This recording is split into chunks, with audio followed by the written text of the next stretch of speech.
Hello everyone, मैं आप सभी का स्वागत करता हूं गॉडविल इंटर कॉलेज के ऑनलाइन प्लेटफॉर्म पर। तो हम बात कर रहे हैं अवयव की। हम पढ़ रहे हैं अवयव। जैसे कि आपको एक बात पता होगा, जब अभी तक हमने जो अवयव पढ़ा है उसके हमने कुछ डिटेल में कुछ चीजें पढ़ी है, तो हम उससे आगे बढ़ते हैं। जैसे कि अब हम बात करेंगे अवयव के प्रकार की। किसकी बात कर रहे हैं? अवयव के प्रकार की। जैसे कि मैं आपको बता दूं, यहाँ पर जो मेरे पास एग्जाम में टोटल अवयव के 12 टाइप होते हैं। अब जो मेरे पास फर्स्ट टाइप है उसको मैं नाम देता हूं रो मैट्रिक्स। रो मैट्रिक्स जिसको हिंदी में बोलते हैं पंक्ति अवयव। अब जैसे मैं बात करूं रो मैट्रिक्स की, ऐसा मैट्रिक्स जिसमें केवल एक रो हो, ऐसा मैट्रिक्स जिसमें केवल एक रो हो, जिसमें केवल एक रो हो, उसको हम नाम देंगे रो मैट्रिक्स। एग्जाम्पल, जैसे मैंने अभी क्या लिखा, ऐसा मैट्रिक्स जिसमें केवल एक रो हो, उसे हम नाम देंगे रो मैट्रिक्स। बोले तो ए बी सी डी। जैसे मेरे पास इसमें केवल एक ही रो है, कॉलम चाहे कितनी भी हो लेकिन रो केवल एक होनी चाहिए। अगर मेरे पास कोई ऐसा मैट्रिक्स है जिसमें केवल एक रो है, उसे नाम देंगे रो मैट्रिक्स। अब सेकेंड है मेरे पास कॉलम मैट्रिक्स। क्या है मेरे पास? कॉलम मैट्रिक्स, जिसको बोलते हैं हिंदी में स्तंभ समूह। क्या बोलते हैं? स्तंभ समूह। ऐसा समूह, ऐसा अवयव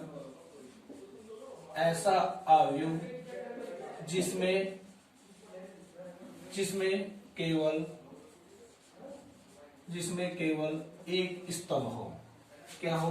केवल एक स्तंभ हो, उसे हम नाम देते हैं कॉलम मैट्रिक्स, या हिंदी में बोले तो स्तंभ समूह।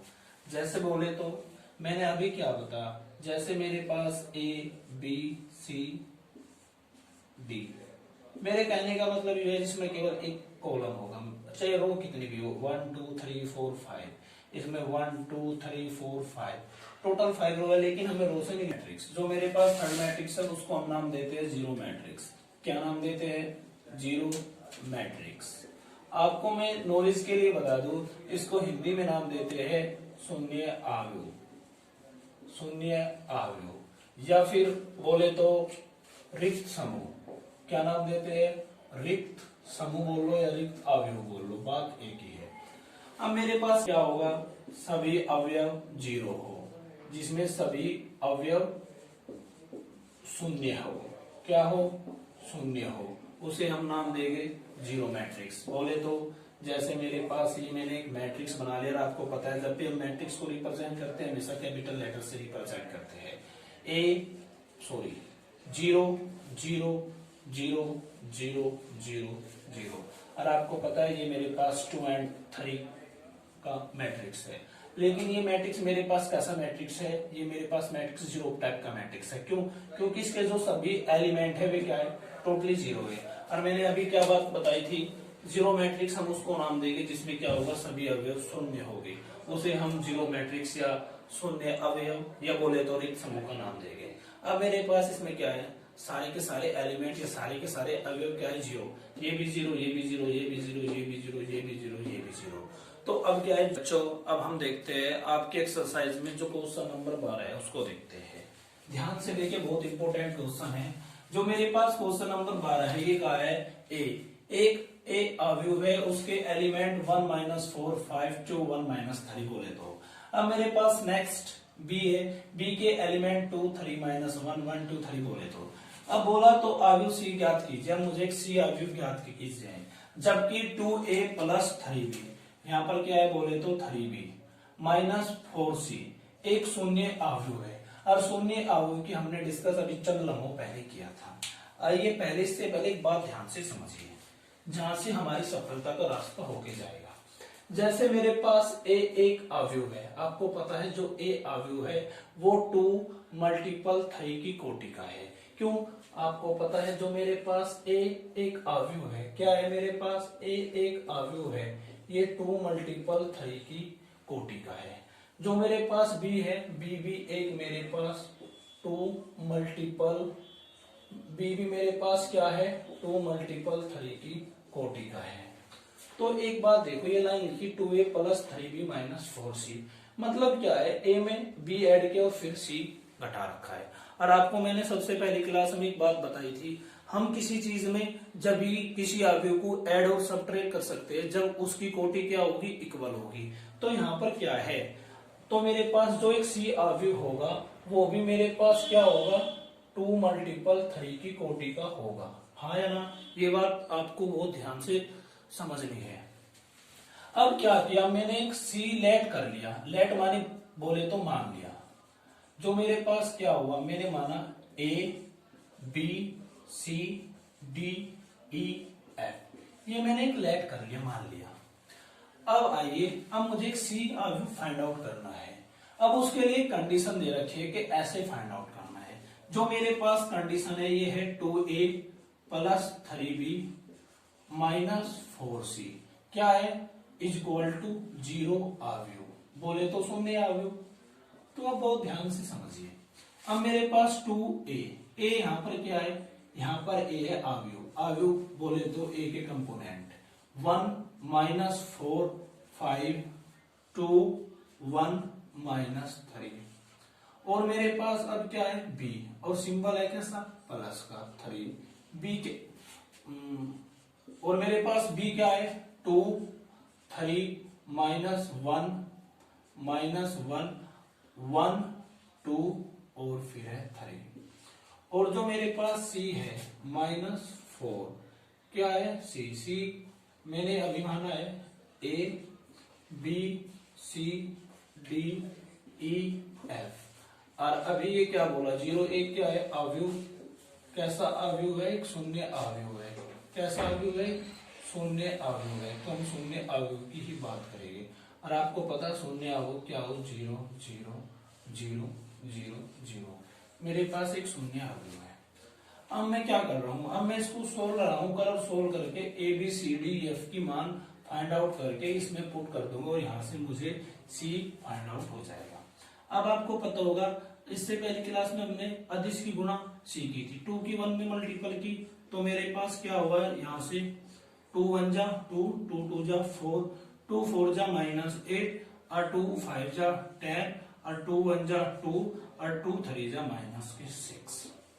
अब नेक्स्ट पे आ जाइए, ये है मेरे पास 3, इस 3 की 2 में वो मैंने मल्टीपल की, 3 दूनी 6 3 तिया 9 3 एकम 3 माइनस का तो माइनस का 3 एकम 3 3 दूनी 6 और 3 तिया 9 minus 4a minus 4a 4b और 4c, क्या क्या इस 4 की a b c में मल्टीपल कर दी, तो मेरे पास रिजल्ट ये आ गया। अब 4 की मैंने d में मल्टीपल की 4d, फिर 4 की e में करी, फिर 4 की f में करी, बोले तो कोई प्रॉब्लम नहीं होनी चाहिए। फिर ये मेरे ऐसे सेंटेंस नोट कर लिया 0 0 0। अब मेरा नेक्स्ट कंपोनेंट है, जो मेरे पास नेक्स्ट कंपोनेंट है वो क्या होगा। अब एक बात देखिए यहाँ से, अब मेरे पास मैंने इससे पिछली क्लास में ऐड और सब्ट्रैक्ट करना सीखा था, तो मैं यहाँ डायरेक्ट कर रहा हूँ। 2 में मैंने 6 ऐड करा, कितना होगा 8, 8 में से माइनस 4 है क्योंकि यहाँ पर माइनस का है इसलिए माइनस का होगा, तो मेरे पास क्या आया 8 माइनस 4a, क्या आया 8 माइनस 4a, माइनस के 8 में प्लस के 9 ऐड करें तो कितना आया 1, और 1 माइनस 4b 1 माइनस 4b, 10 में से हमने माइनस के 3 करे तो क्या बचा माइनस के 7, और 7 में थे माइनस के 4c, 7 माइनस 4c, किसी को कोई प्रॉब्लम नहीं होनी चाहिए। 4 4 और 3 7, 7 में थे माइनस के 4d, ये माइनस इसलिए कर रहे हैं क्योंकि यहाँ पर माइनस है, ये क्या है माइनस, और यहाँ पर ऐड इसलिए कर रहे हैं क्योंकि यहाँ पर क्या है प्लस है। 7 और 7 में थे माइनस 4d, तो 7 माइनस 4d, 2 में 6 ऐड करा कितना हुआ 8, 8 में था minus 4a, minus 4a, 8 minus 4a, minus के 6, माइनस के क्या है 6 और प्लस के 9 तो 3, 3 माइनस 4, 3 माइनस 4f। अब मेरे पास 0 0 क्या है, जीरो मैट्रिक्स है, 0 0 0 0 0। अब मैंने यहाँ पर क्या किया, क्योंकि मेरे पास स्पेस कम है इसलिए आप लिख लेना अवयवों को क्या बोले, कंपेयर टू एलिमेंट, अवयव की तुलना करने पर। अब मैंने क्या किया, अवयव की वो कर दी तुलना। तो मेरे पास आपको पता A11 की किससे होगी, A11 से होगी। यहाँ पर A11 की वैल्यू क्या है, 8 माइनस 4 है, और यहाँ पर क्या है 0। तो 8 माइनस 4A किसके बराबर होगा, 0 के बराबर होगा। तो अब मैं यहाँ से A की वैल्यू फाइंड आउट कर रहा हूँ। ये मेरे पास माइनस का इधर जाके कहीं का जाएगा वो प्लस का, तो 8 इक्वल टू 4 है। तो अब क्या हुआ, 4 से इसको दिया डिवाइड कर, तो A की वैल्यू आई कितनी, 2। A की वैल्यू आ गई 2। किसी को कोई दिक्कत नहीं होनी चाहिए। अब मेरे पास 1 माइनस 4B की वैल्यू कितनी है, 0। ये मेरे पास माइनस का इधर जाके कहीं का हो गया प्लस का, तो 1 इज इक्वल टू 4B।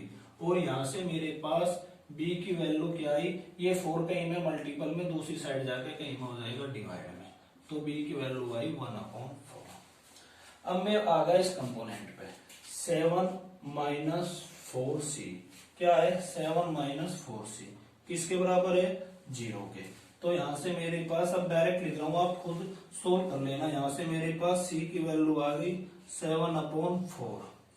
अब मेरे पास नेक्स्ट कंपोनेंट है 8 माइनस 4E क्या है, 8 माइनस 4E किसके बराबर है, 0 के। तो यहां से E की वैल्यू आ गई 2। खुद सोल्व कर लेना, ये माइनस का इधर जाके कहीं का प्लस का, और जब हम 4 को 8 से डिवाइड देंगे तो कितना आएगा, 2। अब मेरे पास क्या बचा, ये बचकर दिखे नहीं, 1 2 7 माइनस 4C होगा, ये रहेगा 7 minus 4D। 7 minus 4D is equal to 0। तो यहां से D की वैल्यू कितनी आई, 7/4। अब मेरे पास ये रहेगा F, और अब क्या हुआ, 3 माइनस 4F किसके बराबर होगा, 0 के।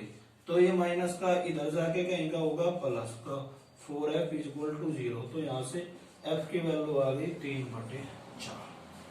अब मैंने क्या किया, क्यों, क्योंकि मुझे है ना यहाँ से C की वैल्यू फाइंड आउट करनी, मतलब C अवयव ज्ञात करना था।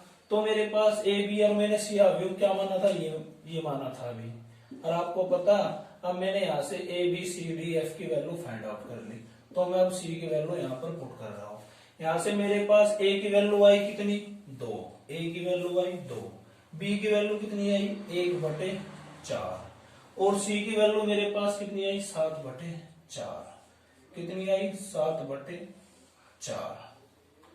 और यहां से मेरे पास अब D की वैल्यू आई कितनी, D कहां पर है, D है, D की वैल्यू आई कितनी, 7/4। और यहां से मेरे पास E की वैल्यू कितनी आई, 2। और मेरे पास F की वैल्यू कितनी आई, 3/4। F की वैल्यू आई 3/4। और हम क्वेश्चन नंबर 14 देखते हैं। जो मेरे पास क्वेश्चन नंबर 14 है वो कुछ इस टाइप से है। कोस थीटा एक मैट्रिक्स है, cos theta minus sine theta, sign theta cos theta plus sine theta. फिर एक दूसरा मैट्रिक्स है जिसके एलिमेंट है sign theta cos theta minus cos theta sine theta. बोले तो हमें इसको ना सिंप्लीफिकेशन करना है, मतलब इसका सरलीकरण करना है। अब क्या हुआ, अब जैसे आप है ना इसको ऐसे नोट कर लो कि मेरे पास यहाँ पर कोई 3 है और ये मेरे पास 2 2 का एक क्या है, अवयव का एक मैट्रिक्स है। इसको भी ऐसे ही मान लो, चाहे आप घर वालों की ना मान लो पर, लेकिन यहाँ मास्टर की मान लो 2। अब क्या हुआ, कोस थीटा की मैंने कोस थीटा में वो की मल्टीपल, तो मेरे पास क्या है, कोस स्क्वायर थीटा।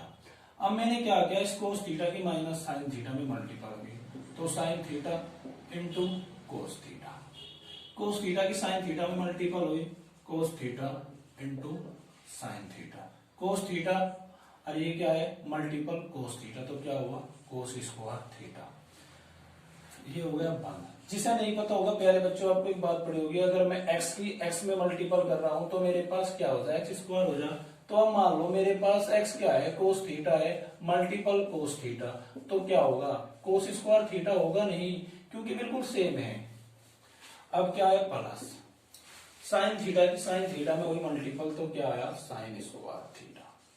अब साइन थीटा की इसमें मल्टीपल हुई तो कितना आया, sign theta into cos theta, sign theta into cos theta. If sine theta की माइनस में हुई माइनस कोस थीटा और into sine theta. Sine theta की साइन थीटा में मल्टीपल हुई तो क्या आया, साइन स्क्वायर थीटा। अब प्यारे बच्चों एक बात देखिए आप, अब ये क्या है प्लस, और आपको पता है ये 2 मल्टीपल 2 और ये 2 मल्टीपल 2। आपको मैंने बताया था यहाँ पर इसकी भी क्या है कोटि समान है और इसकी भी कोटि समान है। तो अब क्या है ऐड का सिंबल है तो दोनों को ऐड कर देंगे। प्यारे बच्चों बोले तो cos square theta plus sine square theta क्या होगा, cos square theta plus sine square theta. यहां तक आपको कोई प्रॉब्लम नहीं होनी चाहिए। Minus sine theta into cos theta plus sine theta into minus sine theta into cos theta और plus sine theta into cos theta, cos theta into sine theta, cos theta into sine theta, और ये क्या है मेरे पास plus minus minus minus cos theta into sine theta. Cos theta की sign square theta में क्या किया ऐड कर रहे हैं तो ये क्या होगा cos square theta plus sine square theta. यहां तक किसी बच्चों को कोई प्रॉब्लम नहीं होगी। अब क्या किया, अब आप एक बात देखिए ये मेरे पास माइनस का और ये क्या है मेरे पास प्लस का, अगर कहीं माइनस एक्स और प्लस एक्स लिख रहा है तो हम क्या कर देते हैं काट देते हैं, ये सभी को पता होगा। तो it to it cancel, it to it cancel. अब आपने एक बात पढ़ी होगी 11th क्लास में, अब आपने 11th क्लास में टिक्नोमेट्री पढ़ी होगी। टिक्नोमेट्री में फर्स्ट और समीकरण sign square theta plus cos square theta वो 1 के बराबर होती है। तो मैंने sign square theta plus cos square theta 1 के पुट पे कर दी तो 1, और ये मेरे पास क्या हुआ था 0, और ये मेरे पास क्या हुआ था 0, और ये क्या होगा मेरे पास 1। तो ये इसका क्या होगा सिंपलीफाई, और यही हमें सिद्ध करना था।